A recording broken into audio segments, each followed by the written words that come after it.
Youzhen and I were both reborn. In our past life, we were the most envied couple in the capital. He rose to become a high-ranking minister, while I was honored with the title of noble lady. It could be called a life of perfection. Returning to the day of our betrothal, he approached me, Youzhen, this lifetime we shall not be husband and wife. Instead, let us be brother and sister. What say you? Only then did I realize, after over 40 years of marriage, he had long grown weary of me. The one he truly desired by his side was always his childhood sweetheart. I made no demands and instead married his sworn enemy from the previous life. Later, at a palace banquet, my husband nibbled my earlobe and asked with a smile, "What flavor is the lipstick you're wearing today, my lady?" Behind us, the usually dignified and proper Minister Lu flushed crimson, his composure shattered. She. Fong Youzhen is my wife. Dare to touch her, and you'll see. Main text, the third month of my rebirth. The crabapple blossoms in Xuanfeng Hall bloomed in full splendor, dampened by a light rain. Pale pink petals drifted like fragrant snow across the branches. His Majesty invited noble ladies and their attendants to the palace to admire the flowers. Amidst the lively atmosphere, he beckoned me over. The young miss of the Fong family will turn 16 next year. It is time for her to marry. His Majesty's suggestive gaze swept over the Lu family relatives. I lowered my head in feigned modesty, my mind already calculating. Sure enough, Youzhen's mother set down her teacup, approached to curtsy, her expression sheepish. "We are deeply grateful for your Majesty and Miss Fong's kind consideration. Yet my son is a disappointment, and I fear he may prove unworthy of Miss Fong's hand." This mother-in-law, who had shown me kindness in my past life, glanced at me discreetly, her eyes filled with regret. His Majesty paused, puzzled. Surely the marriage between the Fong and Lu families had been settled long ago. Why then did Lady Lu humble herself so? A perceptive palace attendant whispered the answer into his ear. About Youzhen's recent public outings, boating on the lake with the daughter of a convicted minister, flying kites in Xiangshan Park. Spotted by onlookers, he grew defensive, arguing fiercely with his parents. This and that, such and such. His Majesty's expression darkened, realizing he'd unwittingly become a stepping stone for others. His imperial wrath flared instantly. A fine white porcelain cup shattered on the floor. That bastard! Truthfully, His Majesty needn't have lost his temper. Had I not been reborn, I would never have known my true standing in Lu's heart. In my past life, I fell for the top scholar Luzwa at the Jade Forest banquet. I pleaded with His Majesty to grant our marriage, to become his wife. From serving at court to exile in Lingnan, then returning to the capital, I witnessed his rise step by step into the Privy Council, ultimately becoming imperial tutor and chief minister. For over 40 years through thick and thin, I endured cold stares with him, managed social obligations, and savored unimaginable wealth.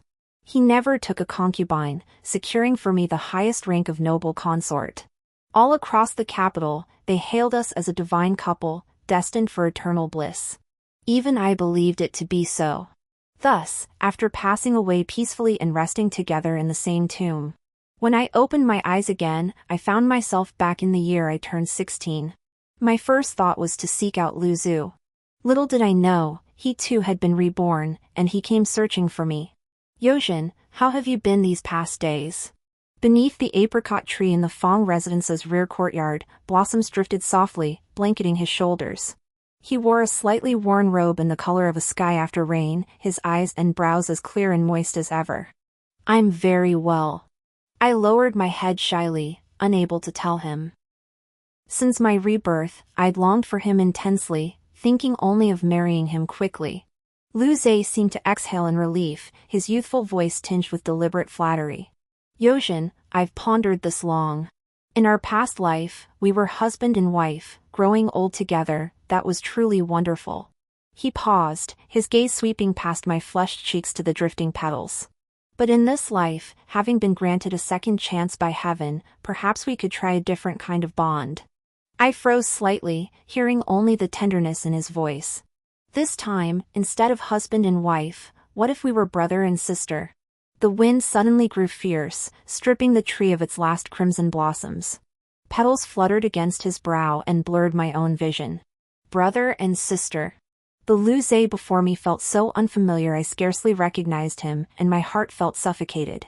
Over 40 years of mutual respect and devotion, raising children together, countless late-night whispers and tender embraces, countless warm mornings spent cuddling. In the end, in his eyes, it was merely naturally good. But there are other kinds of good, aren't there? Now he's grown weary, annoyed, wanting a new companion by his side, a different kind of fate. To experience another kind of enchanting life he's never known. I couldn't guess who this new bride might be, but it was clear his heart belonged elsewhere. He simply didn't want to marry me. Yet he still used our sibling bond as a flimsy excuse to fob me off. How utterly ridiculous. Fine. I forced back the stinging ache in my heart, meeting his eager gaze to fulfill his expectations. Sweetly, I called out, "Brother." A flicker of surprise crossed Liu's eyes. He hadn't expected me to agree so readily.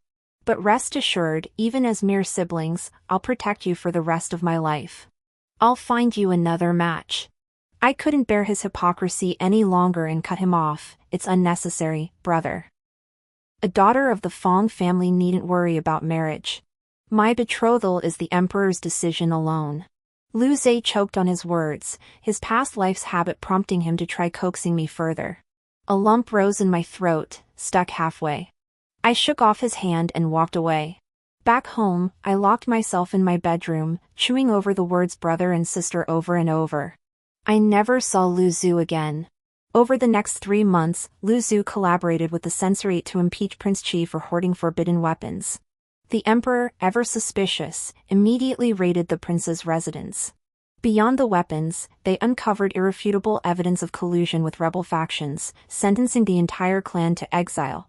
Little did they know Prince Qi was indecisive. His rebellion wouldn't occur for another 5 years.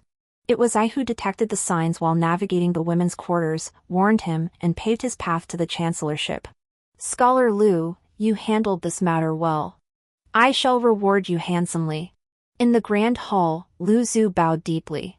This humble servant only seeks to redeem the second young lady of the Song family, who has fallen into the music bureau. As April's blossoms faded, Liu, now promoted to chief clerk of the Treasury Department, rode through Chang'an streets. The Song family's second daughter, her innocence restored, knelt at the center. Her willow-thin form radiated an unyielding spirit. The surrounding crowd buzzed with jeers, cheers, and murmurs of sympathy. Finally, Liu dismounted, gently lifted the second Miss Song onto his horse, and they rode away together. That was Qingmei, the girl Liu never mentioned to me, Song Qingwan. Yet I vaguely recall that on the night of our wedding in my previous life, Song Qingwan threw herself against the wall of the Imperial Music Bureau and took her own life. Your Majesty, please calm your anger. My son has always been obedient, yet this time he is utterly determined to marry the second Miss Song. Liu's overly intimate relationship with Song Qingwan had alarmed the elders of the Liu clan. How could the daughter of a criminal exiled to the Imperial Music Bureau possibly compare to the orphaned daughter of the general who secures the nation for the position of matriarch of the Liu household? Even as the elders wore out their tongues pleading, and Lord Liu himself wielded the family law, breaking 2 whips in the process, Liu refused to yield. Lady Liu's eyes reddened. The emperor, who had intended to bestow this marriage, felt as if publicly humiliated. His expression darkened to the extreme. I pressed my lips together, rose, and knelt on the ground. Youzhen, what are you doing? I bowed my head slightly, then lifted my gaze to offer the emperor a faint smile. Your Majesty's concern for this humble maiden moves me to tears. I do indeed hold Scholar Liu in affection, but I need not marry him. Amidst the astonished stares of the crowd, I turned to bow to Lady Liu, my face radiant with a smile. Having lost my father at a young age, I owe my safe upbringing to the kindness of Lord Liu and Lady Liu. I dare to propose that I take Liu as my elder brother, Lord Liu as my godfather, and Lady Liu as my godmother. May we live in harmony as siblings and serve our parents with devotion. His Majesty remained silent. Madame Liu stared for a long moment, a flicker of gratitude in her eyes. Very well. My son is unworthy of the young lady. To have such a kind and sensible younger sister is indeed a blessing from our ancestors. Finally, Madame Liu presented me with the jade bracelet from her wrist and, before all present, formally adopted me as her goddaughter, thus bringing this farce to an end. His Majesty kept me in the palace, observing my calm expression before sighing helplessly. I promised your parents I would find you a good match. The capital is teeming with fine young men, yet none compared to Youzhen. Such a splendid suitor, to reject him for a brother is truly a waste. Your servant does not see it that way. To share a bed with a man whose heart belongs elsewhere, to live in a marriage of mere appearance, such a life is one I cannot endure. His Majesty seemed to find reason in her words. Very well, I respect your choice. But you are no longer young. You must still find another match. Let me see. He flipped through the memorials presented by his ministers. Alas, my sons of your age have all taken principal consorts. But in the capital. I lowered my lashes, concealing the deep emotion pooling in my eyes. May I inquire, is the heir of the Duke of Xian available for marriage? You mean that little devil? The Duke of Xian has indeed submitted several memorials requesting I grant a marriage, but no family's daughter dares to marry him. I'm not about to offend every noble lady in the capital over him, heh. His Majesty chuckled for a moment, then his fingers flipping through the memorials suddenly froze. Wait. Youzhen, what exactly are you implying? His eyes widened like copper bells as he met my lowered gaze. The heir to the Duke of Xian, Shi Zhaoyu, was notorious throughout the capital. He was known for his reckless behavior and insatiable womanizing. Today he'd be carousing in brothels, tomorrow assaulting foreign envoys. His misdeeds were endless. If any noble lady faced a rebellious daughter, threatening to betroth her to young master Shu was a surefire remedy. Mentioning him made the emperor's head throb in waves. Youzhen, if I were to give you away so lightly to Shi Zhaoyu, how could I face your parents' spirits in heaven? After a moment's thought, I replied softly, Your Majesty's concern for this humble maiden is deeply appreciated. Yet for me, the Crown Prince Shi is the most suitable choice. The emperor gazed at my composed expression for a long while, unable to utter another word. The imperial decree was issued swiftly, and my marriage to Shi Zhaoyu was arranged with surprising speed, catching everyone off guard. Consequently, the capital buzzed with commotion these past few days. Some railed with righteous indignation against Luzwa, branding him a faithless scoundrel, while others praised Fong Girl for her kindness in accepting the brother-sister relationship, providing a face-saving exit for both. Others lamented my marriage to Shi Zhaoyu with heart-wrenching sorrow, wondering how such a fine young lady could willingly throw herself into the fire. Even my closest ladies-in-waiting came to advise me, Youzhen, even if you became siblings with him, you shouldn't degrade yourself like this. That Shi fellow is no good. Youzhen rushed over upon hearing the news, just as I was selecting jewelry in the treasure pavilion. Why has my dear brother come? Is it to buy jewelry for my sister-in-law? This pearl-dangling lotus design is quite lovely. Why not let me purchase it for her? It would be a token of my sisterly affection. My smile remained sweet and gentle. Youzhen, however, froze in shock, his expression turning grim in an instant. Youzhen, have you lost your mind? You know full well what sort of man Shi Zhaoyu is. In our past life, I know. Shi Zhaoyu was Youzhen's most formidable and relentless adversary in the imperial court of our previous existence. Their open and covert struggles spanned over a decade, tearing at each other so fiercely that even neighboring states took notice. Even Youzhen, a gentleman as gentle as jade, had clenched his fists and gritted his teeth more than once in my presence, cursing the man's cunning arrogance and ruthless methods. Thank you for your concern, brother. But this is an edict personally bestowed by His Majesty. How could this humble subjectus refuse? Youzhen's chest heaved as he stared into my smiling eyes, then suddenly deflated. Youzhen, you wouldn't be resentful toward me, would you? Resentful that I wanted to be your brother, so you married that scoundrel out of spite. Lu Chief Clerk, stop it. The smile on my lips froze. I know exactly what kind of man Shi Zhaoyu is. What I didn't know was what kind of man you are. But congratulations, now I know. Youzhen's voice was hoarse. The Duke of Xian's mansion is grand and bustling, full of prying eyes. Shi Zhaoyu frequents brothels while you keep your bed cold. This life will be bitter for you. That's my own business. Whether it's fortune or misfortune, I'll accept the consequences of my choices. You needn't concern yourself. I never imagined speaking with Youzhen could make me feel this impatient. I had the proprietress pack the jewelry I'd chosen and instructed the servant to carry it back to the mansion. As I prepared to leave, Liu Zhe's expression darkened. He stepped before me, forcibly gripping my shoulders. His Adam's apple bobbed as hesitation colored his voice. You're marrying Shi Xiaoyu. It can't be because of that night. I narrowed my eyes. That night? Liu Zhe's lips trembled. My expression darkened instantly. I knew exactly which night he meant. In my past life, Liu Zhe had just joined the imperial cabinet, still a greenhorn. He'd spoken his mind in court, angering his majesty, and was stripped of his post, confined within the palace. I wore the blue ceremonial robe, kneeling at the palace gates, beating the drum to plead my case. His majesty merely tossed me a divorce decree, urging me to move on, promising to find me a better match while I was still young. Clutching that decree, I returned home in a daze, sitting motionless through the night. A well-meaning soul suggested Liu Zhe's offense was linked to the Duke of Xian's household, advising me to seek help from Crown Prince Shi. Desperate to save my husband and with no other options, I knew Shi Xiaoyu and the enemy had long been at odds, yet I still made my way to the Duke of Xian's residence. Unexpectedly, Shi Xiaoyu did not make things difficult for me and allowed me to enter. A torrential downpour raged outside, while inside, the air was perfumed with the sweet, crisp scent of gooseberry incense. Shi Xiaoyu wore a brocade robe trimmed with gold thread, holding a folding fan he waved lightly, his expression utterly carefree. "Do you know why I agreed to see you, madam?"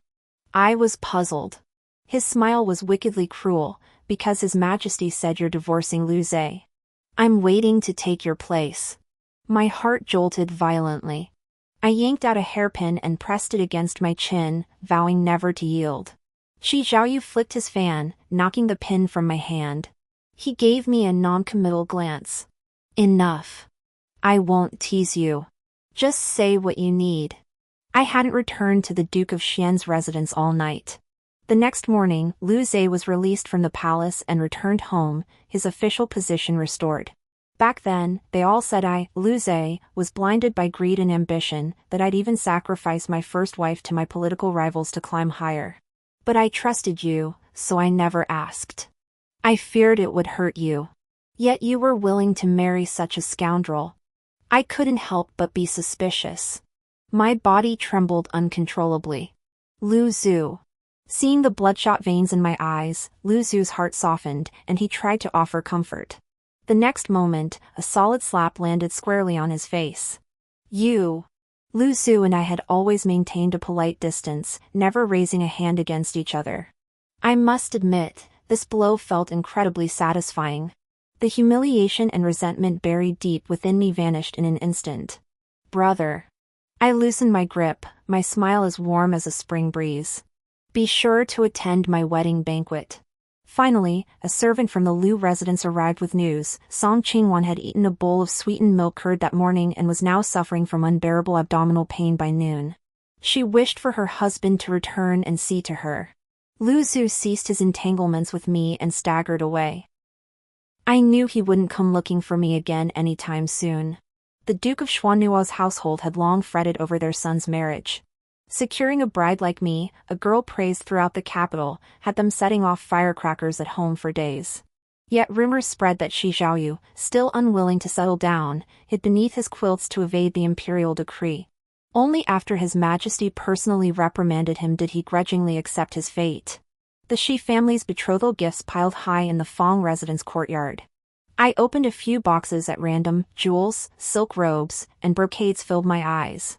Truly an extravagant display. His Majesty decreed my investiture as a princess, granting me a grand wedding procession befitting my rank. The Liu family also contributed dozens of chests of dowry for their adopted daughter. "Oh, and your Liu family elder brother is also getting married." After Liu Zhe returned that time, he threw quite a fit, even breaking ties with the Liu family to insist on marrying Song Qingwan. The Liu family had pinned their hopes on this prodigal son to bring glory to their name. Seeing Liu Zhe refuse to budge after days of hunger strike, they could only agree with tears in their eyes. His Majesty remarked to me with profound meaning, "The day Liu Zhe marries Song Qingwan is the very same day you wed Shi Xiaoyu." What a coincidence. I smiled faintly, not giving it much thought. On my wedding day, the capital's sky stretched azure and clear as a pool of jade, not a single cloud in sight. His Majesty held my hand and, speaking as a parent, shared many heartfelt words. Both of us had tears welling in our eyes. Wearing my red veil, I was escorted out by the matron of the bridal procession. Outside, the music and fanfare suddenly fell silent. I heard His Majesty's displeased voice, "Chief Clerk Liu, what are you doing?" Lifting the veil, I found Lu Zhu blocking the mansion gate, his eyes fixed on me. Has my dear brother come to drink at my wedding feast? Or does he intend to carry me off to the bridal sedan chair behind my back?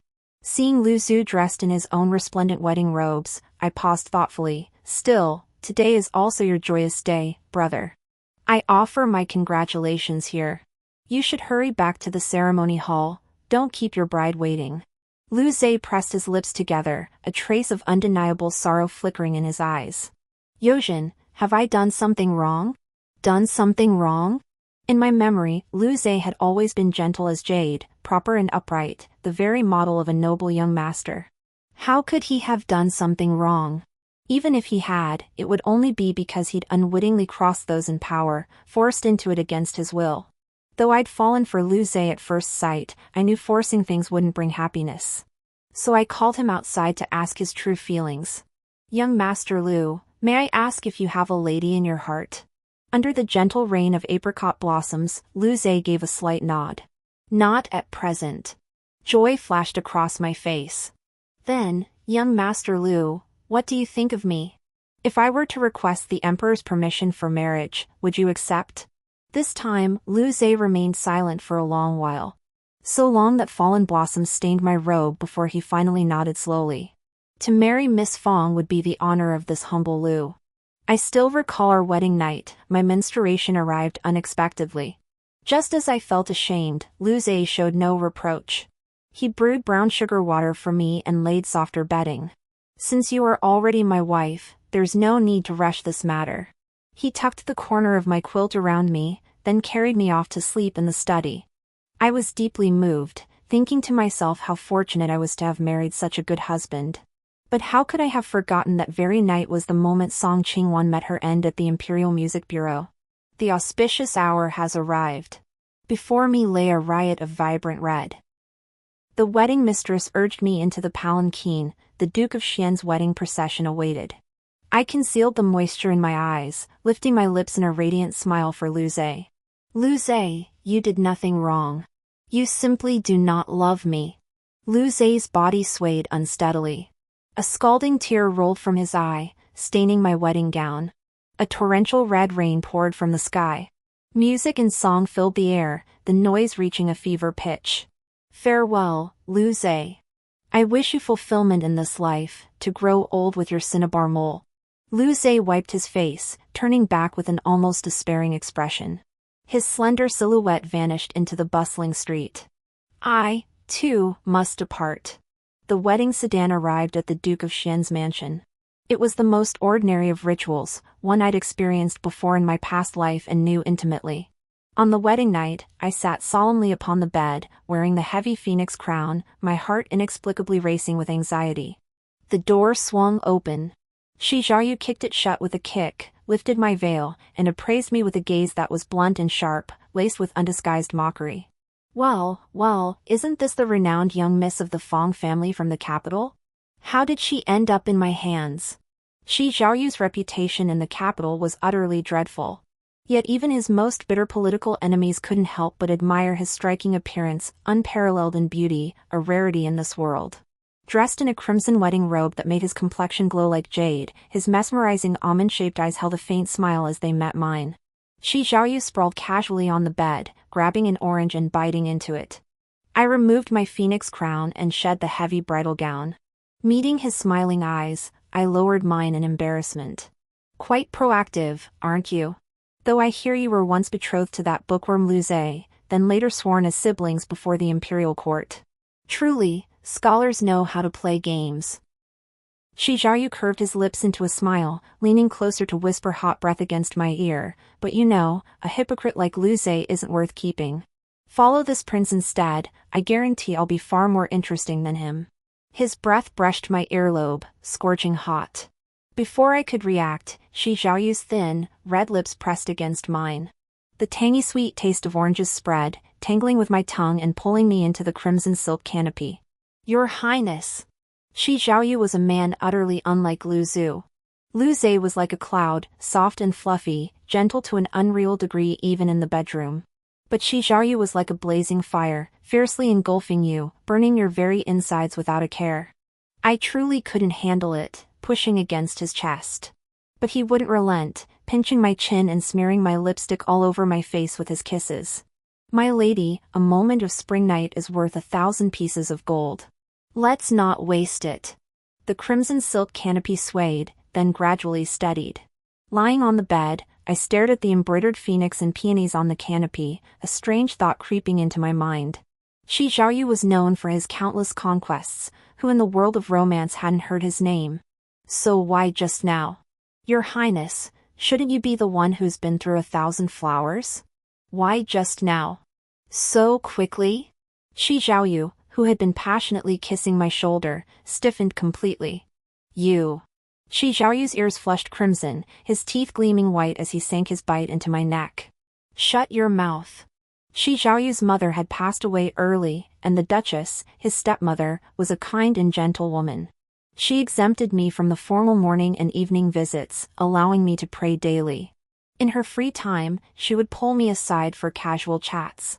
Before you arrived, the young master was never home, either galloping with friends or lingering in brothels. Now that you're here, he rarely leaves. What a fine wife you've made. Was it because of me? Hardly. I felt terribly awkward, accepting praise I didn't deserve. The young master lost his mother at 7 or 8, and the Duke was always away at war. Whenever he returned to the capital and heard those sordid rumors about the young master, he'd fly into a rage and whip him. But the young master was stubborn, he'd bleed without a sound. Father and son became sworn enemies. As she spoke, the First Lady's eyes filled with tears. She said that with me finally arriving, her days had something to look forward to. Xie Zhaoyu appeared to be a reckless playboy on the surface, but deep down, he was a clingy little child. He truly stopped going out to cause trouble, spending his days by my side. He either took me out to eat, drink, and have fun, or we would be lovey-dovey together in the mansion. How was the roast squab I brought you today? I swear it was the best you've ever tasted. Spring sunshine bathed the landscape, peach and plum blossoms vied for beauty, and swallows flew in pairs around the eaves. Shi Zhaoyu lay lazily across my lap, his fingers hooked under my chin as he asked what rouge I wore that smelled so sweet. I sighed softly. Shi Zhaoyu was born with a silver spoon in his mouth, destined to inherit his title. He never had to worry about fame or fortune, and was never meant to be on the same path as Lu Zhe. Well, as long as he doesn't cause trouble. And so, the days passed without incident until summer arrived. The First Lady personally prepared a feast and invited Shi Zhaoyu and me to dine. Today I paid my respects to the Empress in the palace, she began. I heard that young gentleman Lu Zhe is making quite a splash in court. His Majesty intends to promote him to assistant minister, and he's only 20. Such youth, such promise. Lu Zhe was naturally gifted, and having lived this life before, he navigated the bureaucracy with ease. Do you remember Song Qingwan, the woman Lu Zhe was determined to marry? They were betrothed on the same day as you two. Yet he never took her as his wife. Before they even performed the formal marriage rites, the second Miss Song requested to enter a Taoist monastery for spiritual cultivation. She's a pitiable soul, isn't she? I froze, nearly dropping the bowl of sour bamboo shoot and chicken skin soup I held. How could this be? Lu Zhe had defied his entire family to secure Song Qingwan's status as his legitimate wife, a scandal known throughout the city. Why did he abandon her? Even a birthmark turning into a mosquito bite wouldn't happen that fast. Shi Zhaoyu picked up a piece of fried quail with his chopsticks and stuffed it into my mouth, his expression cold. Stop daydreaming. You're my wife now, not his. Such a child, already jealous. I smiled softly, head bowed. Unexpectedly, Shi Zhaoyu took it to heart. That night, he pinned me down relentlessly, calling for water 5 or 6 times. My pleas left my voice hoarse, tears dried at my corners. Only then did he reluctantly release me, letting me lie weakly in his arms. Suddenly, out of nowhere, he blurted, "Is it guys like Lu Zhe you like?" "What, some gentlemanly scholar who's as flawless as jade?" My head felt like it was splitting. Lu Zhe and I are in the past. Out in public, we call each other brother and sister. But you liked him. At least you liked him once. You definitely have a thing for that type. Shi Xiaoyu gritted his teeth in defiance. So what if he can spout a few pretentious lines? Does that make him a top scholar? I recalled the ancient texts in the study, cleaner than any face, and wanted to urge him not to waste his time. Shi Xiaoyu planted a loud kiss on my cheek. I can do it too. I'll definitely outshine Lu Zhu. Just you wait and see, my lady. The most notorious playboy in the capital, Shi Xiaoyu, was going to study. The first lady hadn't heard clearly. Is he reading books, or burning them? If he's playing with fire using books, he mustn't touch those rare editions privately held by the Duke. I was at a loss for words. He's reading. The young master has formally hired a tutor and already begun lessons. The old tutor, who was nearly ready to retire, had heard plenty about Shi Xiaoyu's unsavory deeds and refused to come out of retirement. It was only after I painted him a portrait of a lady with autumn chrysanthemums and presented him with several ancient texts and famous paintings that he finally agreed to come to the estate. Shi Xiaoyu seemed to have genuinely changed his ways. He sat properly in the study, neither cursing nor hitting anyone. But the moment the grand tutor closed his eyes or turned away, he would cling to him like a rogue. My dear wife, how wise you are. I didn't understand a word the old master said earlier, yet you've memorized it all. My wife, this essay isn't well written at all. It doesn't hold a candle to what you composed in your maiden days. As wine's warmth deepens, spring's longing stirs, the embroidered quilt of mandarin ducks rolls crimson waves. Terrified, I flushed crimson and rushed to cover his mouth. This won't be on the exam. Don't recite it. Shi Xiaoyu grabbed my hand and kissed it drowsily. I was utterly worried. The doctor's wife was overjoyed, immensely proud of Shi Xiaoyu's efforts to pursue scholarly honors, and the news spread throughout the city. If Shi Xiaoyu still showed no progress, the shame would be utterly irreparable. Yet unexpectedly, the grand tutor administered small exams every 3 days and major ones every half-month. Shi Xiaoyu breezed through them all, earning several top honors. Excellent. The young master is teachable. If the Duke knew his heir had turned over a new leaf, he'd be deeply gratified. Shi Xiaoyu sipped his hot tea, a fleeting, barely perceptible sadness flickering in his eyes. Truthfully, I know deep down that father and son are just stubborn, there's no lasting grudge between them. Sooner or later, they'll reconcile. As summer arrived in the capital, the Duke of Xian returned victorious from battle. The moment he stepped through the gates, he sensed an eerie silence in the mansion, as if something was amiss. He spoke with displeasure. Has the crown prince been carousing at some brothel again? He's a married man now, wed by the emperor's decree, how dare he act so recklessly? The servant gave him a knowing wink. The crown prince is in the rear courtyard. The Duke of Xian froze, his face darkening like a sooty pot bottom. What? He dared bring his whorehouse buddies and mistresses home? The Fong family's ties to His Majesty are no ordinary affair. If young Lady Youzhen saw this and reported it to the emperor, our entire household would be ruined. Fury surged through him. The Duke of Xian didn't even hear the servant's words. Clutching his whip, he strode purposefully toward the rear courtyard. Today, he would whip that unfilial son to death. In the rear courtyard, bamboo shadows swayed, casting a faint chill. I sat under the eaves, correcting Shi Xiaoyu's essay. This policy essay is quite well done. The grand tutor will surely praise you when he sees it. The Duke of Xian halted abruptly, instantly recognizing me from his memories of my father. And his good-for-nothing son was actually fanning me with a round fan, staring wide-eyed. No reward, my lady? I tapped his forehead and retorted irritably, I specifically petitioned His Majesty to allow you to take the golden autumn examinations. Don't embarrass me before the emperor. The first lady hurried over upon hearing the commotion, smiling as she pointed at Shi Xiaoyu and me. This is all thanks to our young lady's efforts. The Duke of Xian snorted coldly, useless labor, that's all.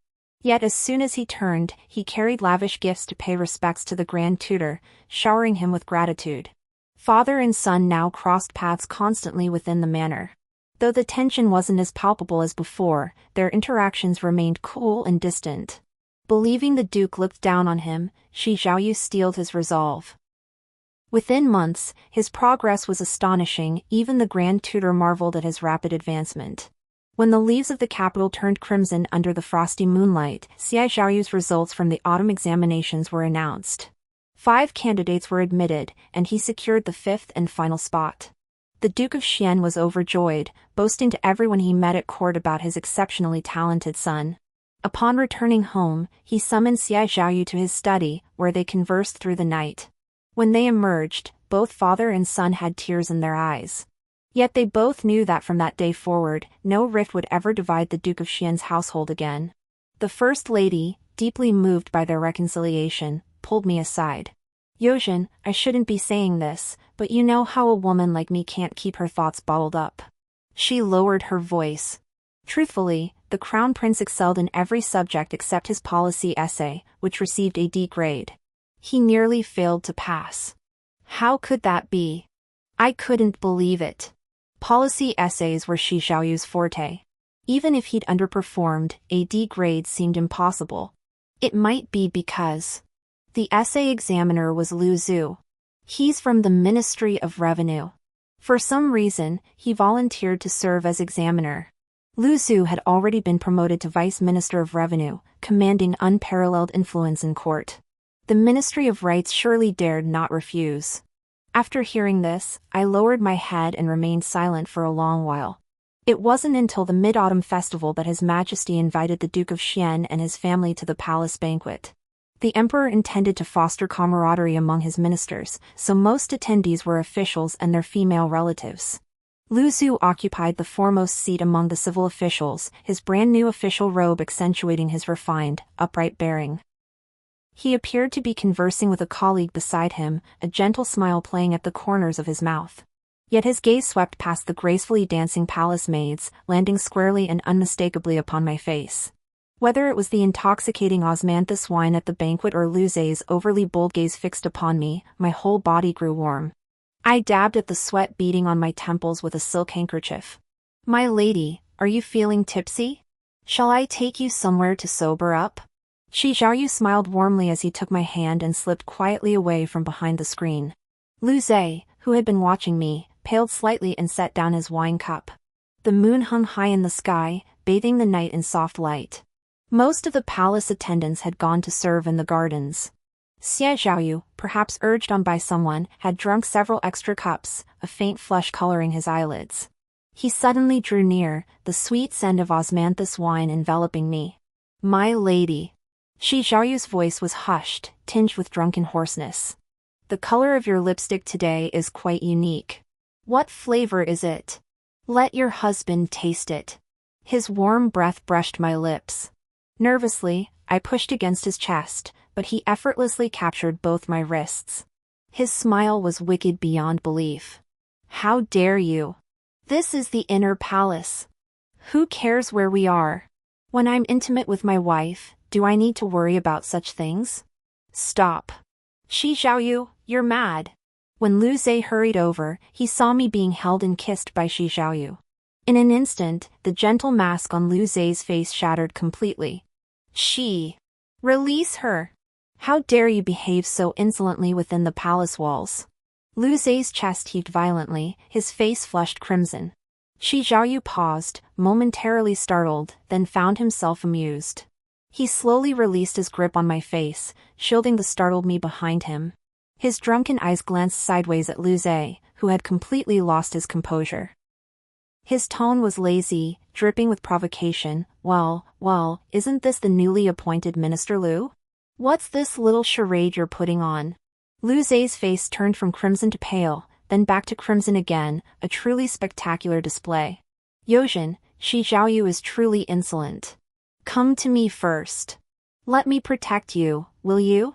He extended his hand toward me, fingers trembling slightly from the effort, his gaze almost pleading. Shi Xiaoyu narrowed his eyes dangerously, clutching my waist tightly, refusing to let me waver. Minister Liu, how does my affection for my wife concern you? Does she need your protection? He deliberately emphasized the words my wife, sneering, since you and my wife are sworn siblings, so be it. Brother-in-law, His Majesty awaits your toast. Return at once. Fang Youzhen was my wife. Keep your hands off her. Lu Zai's voice choked with fury. His hand, reaching toward me, froze midair, refusing to retreat. Hiding in Shi Zhaoyu's embrace, I could even feel his heart pounding violently. The usual troublemaker, who'd been playing the good boy for half a year, was on the verge of exploding. Watching the two most distinguished young men in the capital about to come to blows, I cleared my throat and spoke quietly, Your Highness, let me speak with my brother. Brother, do you realize how humiliating this makes me look before my own husband? My blunt words sent a tremor through Lu Zhu's already agitated frame, making him sway precariously. You know how deeply I regret becoming your brother-in-law, yet you still insist on calling me brother. Youzhen, are you trying to break my heart? Lu Zai stared at my profile, bathed in moonlight, his Adam's apple bobbing. You should know by now. On her wedding day, Song Qingwan learned I'd gone to the Fang residence. Realizing my lingering feelings for you, she immediately shed her bridal gown, urging me to sort out my emotions before returning to her. I found myself secretly admiring her, truly a fiery woman, even in her fallen state, daring to throw herself against a wall in despair. Far more lucid than the one before me now. Youzhen, how could you be so reckless with Shi Zhaoyu? Do you not know how he framed me in our past life, how ruthless he was? Lu Zai seethed with resentment, as if he wanted to trample Shi Zhaoyu into the ground. I lifted my eyes to meet Lu Zai's crimson gaze. The corners of my lips slowly turned upward. It was an extremely faint, extremely calm smile, even tinged with pity. Brother, choose your words carefully. I paused, my smile deepening. What you speak of is your past life. What does it have to do with me? The moment the words fell, the last trace of color drained from Lu Zai's face. Indeed. In my past life, I was the wife destined to share his pillow through 100 years of cultivation.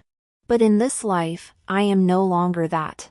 Lu Zhu drew a deep breath, his hands clasping my shoulders, his eyes burning with an obstinacy I'd never seen before. Youzhen, is there truly no chance for us to reconsider? If you fail the imperial examinations this year, there's always next year, and the year after. Even if you marry Shi Zhaoyu, you can divorce him. Rest assured, I would never despise you for remarrying. I shook my head. Why would I divorce him?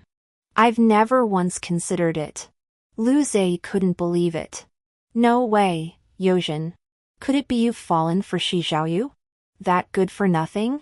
Lu Zai, I once resented you. I resented loving you my entire life, sharing life and death with you, growing old together. Yet you never truly held me in your heart. Instead, you buried another woman deep within, keeping me at a distance. Lu Zai protested urgently. No. I do like you. It's just that I couldn't see my own heart clearly. People always romanticize the path they never took. In my past life, I never had Song Qingwan, so I became obsessed with her in this life. Yet now that I have her, I find myself longing for you beyond measure. I could only laugh. Having your cake and eating it too, you call that not knowing your own heart? Lu Zai, I owe you no obligation to tolerate your evasions, your partiality, or to wait for you to see clearly, whenever that might be. Lu Zai was rendered speechless by my rebuttal, unable to utter a single word. I pushed his hand away again, maintaining our distance. And please stop referring to my husband as a waste of a young man. A reformed rogue is worth his weight in gold. He never committed grave sins, has already changed his ways, and a splendid future awaits him. Lu Zai's eyes, usually filled with tenderness, were now drowned in despair. His heart twisted in agony, forcing him to cover his eyes with his hands. I felt pity and helplessness, so I turned and left. Lu Zhu, Shi Zhaoyu and I are already united as husband and wife. If you do something like what happened at the autumn exams again, it will only put me in a difficult position. You are the jade gentleman praised by the court.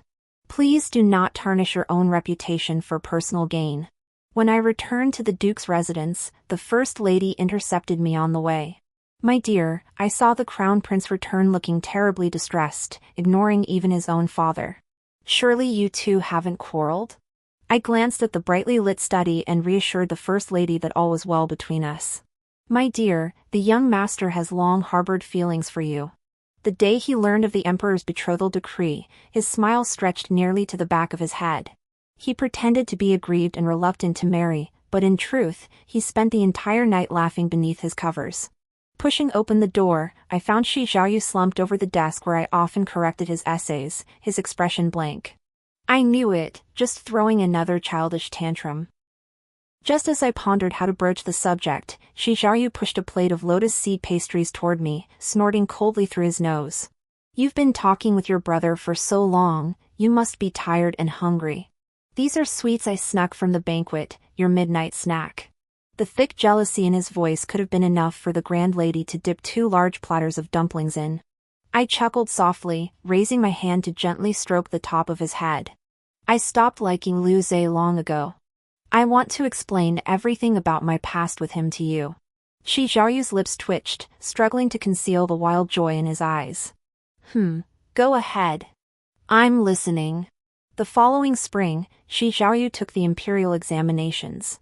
Before his departure, the First Lady and I heaped countless warnings upon him, wishing we could strap the entire Duke's residence onto his back. I knew the spring chill was biting, the cold in the examination hall piercing to the bone. Worried Shi Xiaoyu was too pampered, I even sewed him a pair of knee guards. Made of rabbit fur, trimmed with gold thread, and embroidered inside with auspicious phrases like reaching for the moon. It's just the spring examinations. When Ure was still a little radish, he dared to dive into the frozen river with me to catch fish. Father and son sipped tea while watching us pack our belongings, laughing heartily. On the day the results were posted, the entire Duke of Xian's household turned out. The eldest madam, sharp-eyed, spotted Shi Xiaoyu's name at once. 12th place. Our heir has placed 12th. Envious glances shot their way from the surrounding scholars. Shi Xiaoyu pursed his lips, a hint of pride flickering in his eyes. It is the imperial examination after all. Scholars from all corners of the realm vie for glory in the Central Plains, yet I, a native son, failed to secure even a top 3 ranking. I hurried to console him, reminding him he'd only studied in the study for a year, unlike others who'd toiled for a decade. After all, he wasn't Liu Zhe, who could possibly become the top scholar at just 17 or 18? Perhaps it was a karmic connection from a past life, for I found myself lifting my gaze. High upon the pavilion, Liu Ze stood clad in purple official robes, his face like carved jade. His eyes, unblinking, studied me intently. His complex gaze met mine in the air, lingering for a moment before shifting elsewhere. He turned back to his colleagues, laughing and chatting. I hoped. Liu Ze had truly come to terms with it. When spring warmed the land and the sun shone brightly, the wind no longer carried a hint of chill. The Duke of Xian accompanied his wife to the mountain temple to pay respects to the Buddha. Shi Zhaoyan took me to the imperial retreat to soak in the hot springs. The warm, soothing water glided over my skin, milky white mist rising and swirling around us. His scorching lips touched my chest, my neck, my chin, then pressed heavily against my lips. Shi Zhaoyan's peach blossom eyes, like they'd been dipped in water, sparkled with tiny glints, demanding whatever he desired. Our breaths quickly became intertwined, indistinguishable, our skin pressed so tightly it felt like it might melt. After what felt like an eternity of passion, only my gasping breaths remained, pressed against Shi Xiaoyu's chest. I almost forgot to ask, Shi Xiaoyu. When did you fall for me? Shi Xiaoyu paused, warmth lighting his eyes. You probably don't remember, but when I was 7, just after losing my mother, I visited a family whose backyard had an apricot tree. Beneath it, a little girl played kuju, singing a nursery rhyme, one my mother used to sing to me. Shi Xiaoyu kissed my long hair and whispered softly, "That little girl was you." I froze abruptly, my thoughts tumbling back to a past life. That day, the rain poured down in torrents. I knelt in the main hall of the Duke of Xian's mansion, facing Shi Xiaoyu who towered over me. Heartbroken, I begged him to intervene and save me. Shi Xiaoyu didn't know how long he'd watched me cry. He crouched before me, gently lifting my chin. The ink-black depths of his eyes churned with an ever-intensifying darkness. When I was young, my mother often sang me a nursery rhyme. I hear you know it too. Would you sing it for me once more, my lady? The story concludes. Thank you for watching. The next chapter promises even greater excitement.